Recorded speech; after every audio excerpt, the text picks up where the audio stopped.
Plus x square plus x, ordinary polynomial में तो नहीं दिया है, फैक्टोरियल पॉलिनोमियल में है, ऑर्डिनरी में है। अरे यार तो, अरे यार तुम लोग यार अजीब भावुक, इसको ऑर्डिनरी पॉलिनोमियल में कन्वर्ट करोगे आंसर आ जाएगा। तो अच्छा कैसे, ये पूछ रही है कैसे? देखिए 3 यहां पर मेंशन किया, यहां पर अभी जो n के लिए बताया है वहां पर n के प्लेस पर क्या कर देंगे, 3 कर देंगे, क्योंकि जो हमारी बुक में आंसर आ रहा है the solution is completely free from h, इसलिए जब h के बारे में कुछ नहीं कहता है तो हम क्या ले लेते हैं, 1 ले लेते हैं। बहुत बढ़िया, तो यहाँ पर अभी हम लोग क्या करेंगे, h के प्लेस पर 1 पुट कर देते हैं, then x minus 1 x minus 2। बताओ कृतिका 2 तक ही क्यों रोक दिया? बिल्कुल सही जवाब है, क्योंकि यहाँ पर 3 फैक्टोरियल है तो 3 ही फैक्टर हमको देखने को मिलेंगे। बताइए भाई शीतल, आपको नहीं समझ आ रहा है, अब x2 की वैल्यू हम क्या लिखेंगे, सेकंड फैक्टोरियल x माइनस 1, फिर बोलो बच्चा यहाँ से 5x और प्लस 3। चलो थोड़ा सा मल्टीप्लाई करा लेते हैं, देखते हैं कि क्या मिलता है। तो हाँ हो जाएगा। चलिए अब 2 ही स्टेप बचे हुए हैं, शीतल आंखों आंखों में कह रही है प्लीज अब नहीं ड्रॉप करिए। चलिए देखते हैं इसको, यहाँ पर 3x क्यूब मिलेगा, यहां से तुमको देखने को मिलेगा minus 3x square minus 9x square plus 10x square, तो minus 9x square plus 10x square, तो मतलब क्या मिल गया, x स्क्वायर। देखो टर्म टैली हो रहा है या नहीं हो रहा है, हो रहा है। फिर देखो यहां से एक तुमको टर्म देखने को मिलेगा प्लस का 2x, मतलब प्लस का 6x, यहां से प्लस 6x और प्लस 5x मतलब प्लस का 11x, यहां से माइनस का 10x यानी प्लस का x। देखो मैच हो रहा है, और प्लस c, क्या यही आंसर है? डन, कोई समस्या? ठीक है, थोड़ा समझदारी का परिचय देंगे, आंसर सारे टैली होंगे। आगे बढ़ा जाएं, आगे बढ़ा जाएं, इसमें कहीं कोई समस्या, कुछ पूछना है, कुछ नोट करना है? ठीक है, नोट करना है, फटाफट हाथ चलाएंगे ताकि हम लोग मैक्सिमम प्रॉब्लम्स को टच कर पाएं। ठीक है, तो मैं उम्मीद करता हूं कि आप सभी लोगों ने नोट कर लिया होगा। आइए समझने का प्रयास करते हैं और देखते हैं कि क्या हो सकता है। फिफ्थ का पार्ट 2 जो है वो ऑन डिमांड चल रहा है, तो पार्ट 2 की तरफ हम लोग रुक करेंगे और देखेंगे कि क्या हो सकता है। कोई मुझे बता सकता है कि अभी तक हम लोगों ने कितने ऑपरेटर सीखे हैं? मिस कृतिका, आपकी तरफ मैं बढ़ना चाहूंगा, आप मुझे बताएं। 5 कौन कौन से? बिल्कुल सही जवाब है, सही है, सही है, सही है। मीन ऑपरेटर की डेफिनेशन कौन बताएगा?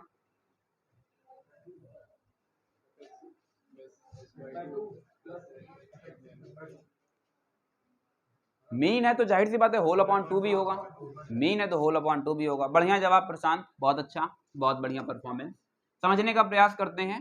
हमसे कहा जा रहा है फंक्शन जनरेट करना है, और ये देखो ये हमारे पास आउटपुट रहा, ठीक है।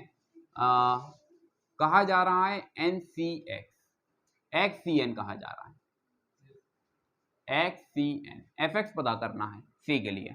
क्वेश्चन का फॉर्मेट वही होता है, सोल्यूशन का फॉर्म वही होता है जो क्वेश्चन का फॉर्म होता है। तो जाहिर सी बात है कि अगर C कॉम्बिनेशन के फॉर्म पर वो आपको दे रहा है, बाइनोमियल कोफिशिएंट के फॉर्म पर क्वेश्चन दे रहा है, तो फिर सोल्यूशन भी किस फॉर्म पर होगा? बाइनोमियल कोफिशिएंट के फॉर्म पर होगा। क्या यहाँ तक चीजें समझ आती हैं? चलिए समझने का प्रयास करते हैं और देखते हैं कि क्या हो सकता है। तो कहाँ से अडॉप्ट किया जाए? Let us start. हाँ बोलो, बोलो श्वेता।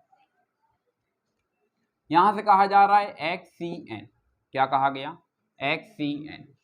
हम जानते हैं x factorial upon n factorial x minus n factorial. क्या यहां तक कोई समस्या? कुछ लोगों को याद नहीं आ रहा होगा, याद दिला देते हैं, NCR n factorial upon r factorial n minus r factorial. क्या अभी तक चीजें क्लियर हैं? ठीक है, बढ़िया। यहां से x फैक्टोरियल, इसको हम ओपन करेंगे। अब फैक्टोरियल है तो ये कहां तक जाना चाहिए? 3 to 1 तक जाना चाहिए। कहां तक जाना चाहिए? 3 to 1 तक, परंतु वहां नहीं लेकर के जाएंगे, बीच में कहीं रोकेंगे।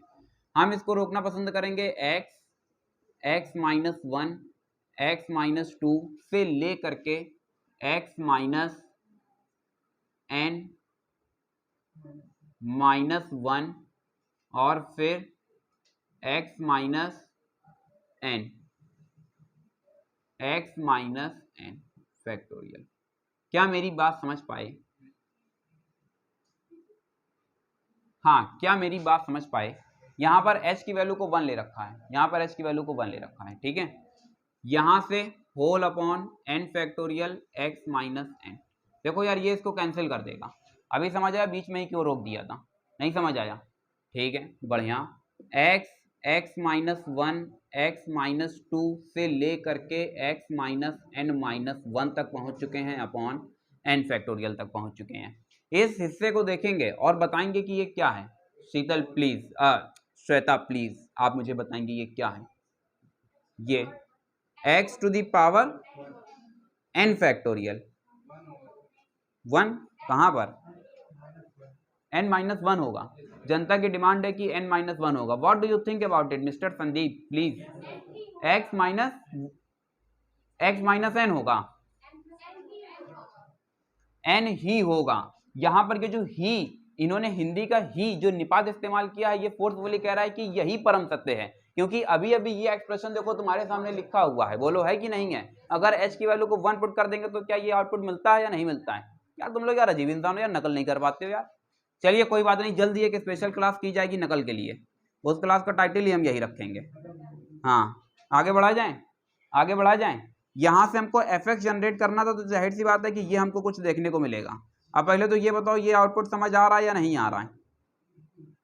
आ रहा है। अगर हम इसको इंटीग्रेट कर देते हैं तो शायद x to the power n+1 upon n factorial और साथ में n+1 मिलता है या नहीं मिलता है? अगर दो कॉन्सेक्यूटिव टर्म्स एक साथ हैं तो फैक्टोरियल छोटे वाले से बड़े वाले पर चला जाता है या नहीं चला जाता है? तो डिनोमिनेटर को हम क्या लिख सकते हैं? डिनोमिनेटर को क्या लिख सकते हैं? x to the power n+1 factorial upon n+1 factorial. बताओ लिख सकते हैं या नहीं लिख सकते हैं? कोई समस्या? आगे बढ़ा जाए। ठीक है अभी भैया हम देखो इसको क्या है, इसको एक्सपेंड करने जा रहे हैं x to the power n+1 factorial को। हाँ कोई बता सकता है कि इसका एक्सपेंशन जब होगा तो क्या आउटपुट होगा? बोलो अनूप यार तुम बोलो, क्या ही मिलेगा?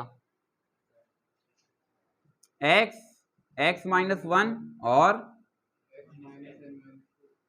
x- देखो ओवरऑल n+1 फैक्टर होने चाहिए। ओवरऑल कितने फैक्टर होने चाहिए?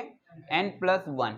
तो अगर मुझे लगता है कि n x-n पर रोक देते हैं तो शायद मुझे लगता है n 1 से लेकर के n तक n फैक्टर, और फिर ये पहला हो जाएंगे, पूरे n+1 फैक्टर बनेंगे या नहीं बनेंगे?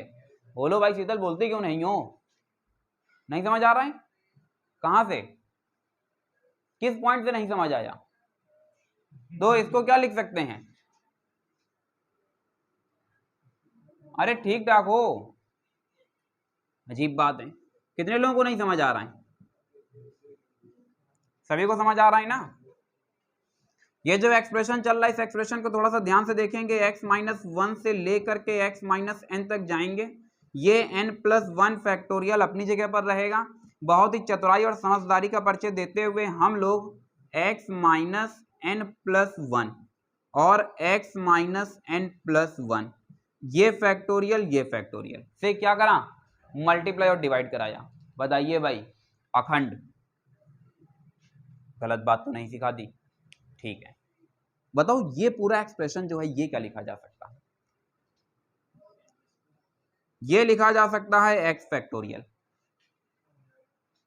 इन दोनों में ये छोटा होगा ये बड़ा होगा, और ऐसे ही इन दोनों में ये छोटा होगा ये बड़ा होगा। अगर दो कॉन्सेक्यूटिव टर्म्स एक साथ लिखे होते हैं तो फैक्टोरियल हमेशा अपने से बड़े वाले पर जाता है। सर कम बात समझ आती है, थोड़ा और एक्सप्लेन कर दीजिए। अरे थोड़ा और समझ लीजिए, हमने लिख दिया है 4 फैक्टोरियल इंटू 5, तो बताओ क्या ये 5 फैक्टोरियल नहीं है?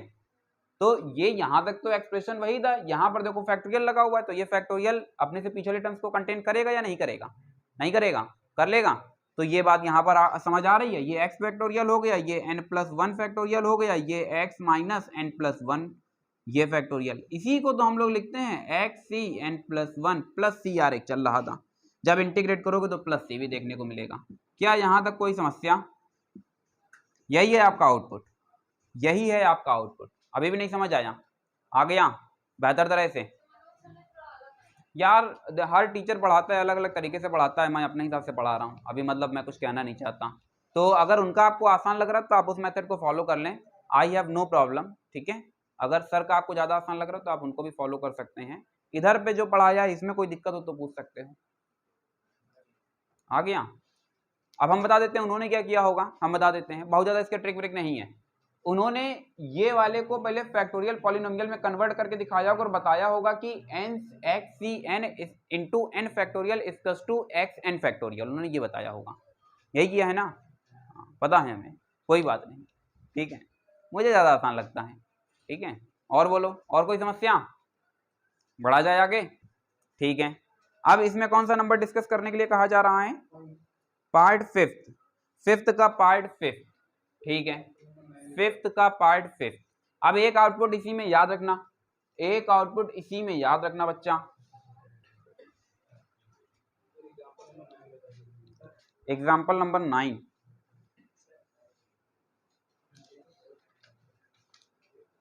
हाँ ठीक है, एग्जाम्पल नंबर 9, चलिए समझने का प्रयास करते हैं, इसको रफ कर देते हैं और फिर देखते हैं कि क्या हो सकता है, ठीक है।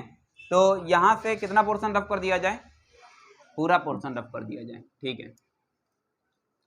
एक नई थ्योरी यहां से हमको सीखने को मिलेगी, इस रिजल्ट को रफ नहीं कर रहे थे क्योंकि अभी ये जो ग्रीन कलर से बाउंड किया है ये रिजल्ट थोड़ा सा काम का है, ठीक है, इसको हटा देते हैं, ऊपर वाले फिर वो दो नहीं हटेंगे, ये फॉरवर्ड ऑपरेटर की डेफिनेशन लिखी गई है और इसी के साथ में ये वाला जो है ये फैक्टोरियल फंक्शन है, ठीक है। इनवर्स फैक्टोरियल फंक्शन अभी सीखने जा रहे हैं, क्या सीखने जा रहे हैं, इनवर्स फैक्टोरियल फंक्शन, ठीक, इसको भी रफ कर देते हैं। चलिए अभी देखते हैं, अगर एक बार इसको और डिफ्रेंशिएट करें, प्लीज प्लीज, अगर एक बार इसको और डिफ्रेंशिएट करें और हम पूछें कि what is the output of this result, please आप ही बताइए, आप ही बताइए क्या क्या इसका आंसर बताइए, और क्या बताएंगी, n n माइनस वन,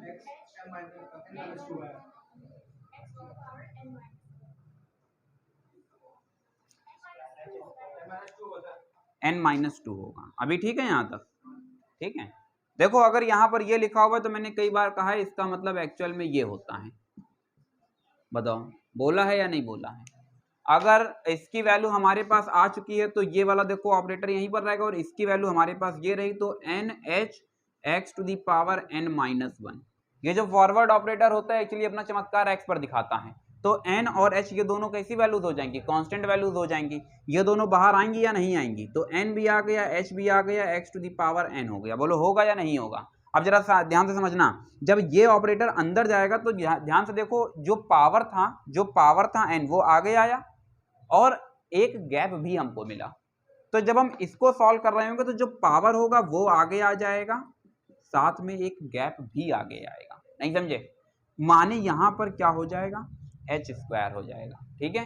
दूसरी बार बता रहे हैं, जब इस रिजल्ट को प्रूव करें तब ने कहा था कि अगर यहाँ पर पावर 10 होगा तो h की पावर 10 आपको मिलेगा, याद आया।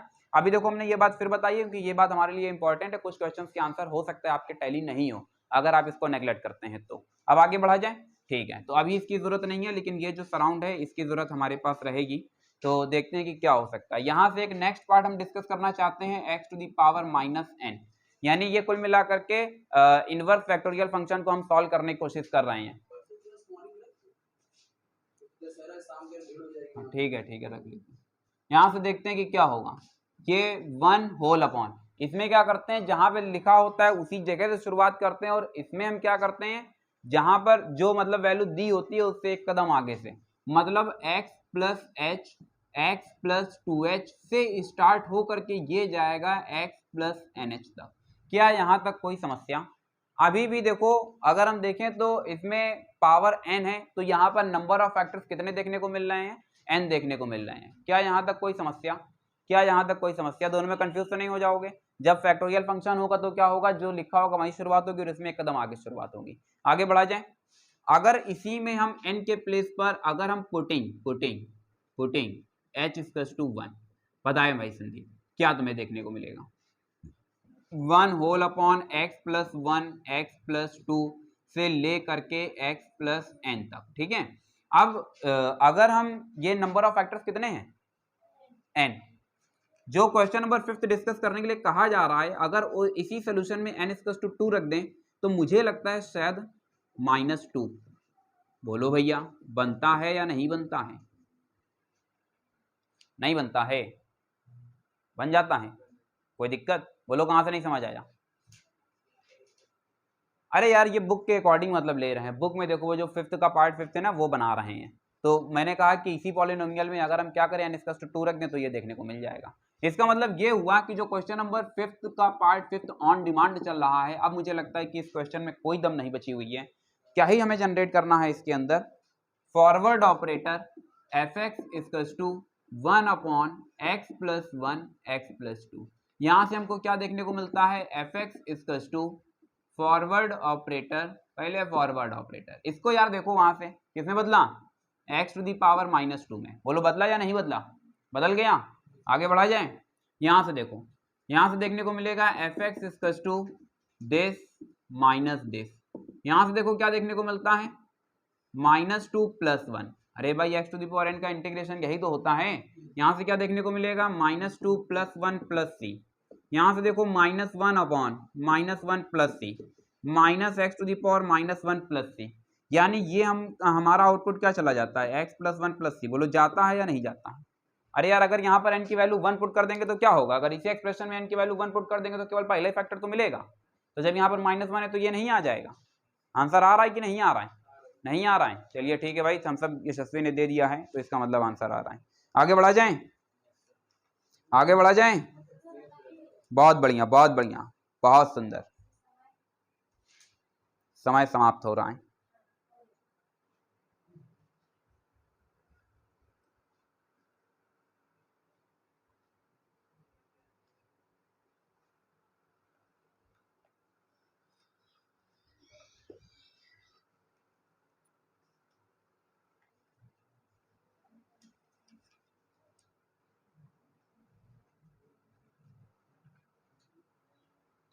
क्वेश्चन नंबर 7 देखो डिस्कस कर रहे हैं, ठीक है।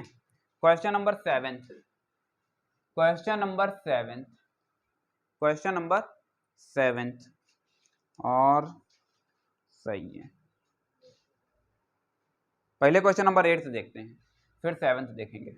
8 सॉल्व हुआ नहीं हुआ, सर ने बता दिया है 7, चलिए बहुत बढ़िया। क्वेश्चन नंबर 8 नहीं बताया है, ठीक है। क्वेश्चन नंबर 8 देख लेते हैं, क्या बात कही जा रही है। फंक्शन को कितनी बार इंटीग्रेट करना है, डिफरेंशिएट करना है, 2 बार। और तो पहले एक काम करते हैं, फंक्शन को ही मॉडिफाई कर लेते हैं, x + 6, बोलो यार ये बनेगा या नहीं बनेगा, x + 3 x + 6 बन जाएगा, कोई समस्या। हाँ बिल्कुल सही जवाब है, बहुत बढ़िया, बिल्कुल सही जवाब है, बोलो क्या ही कर सकते हैं।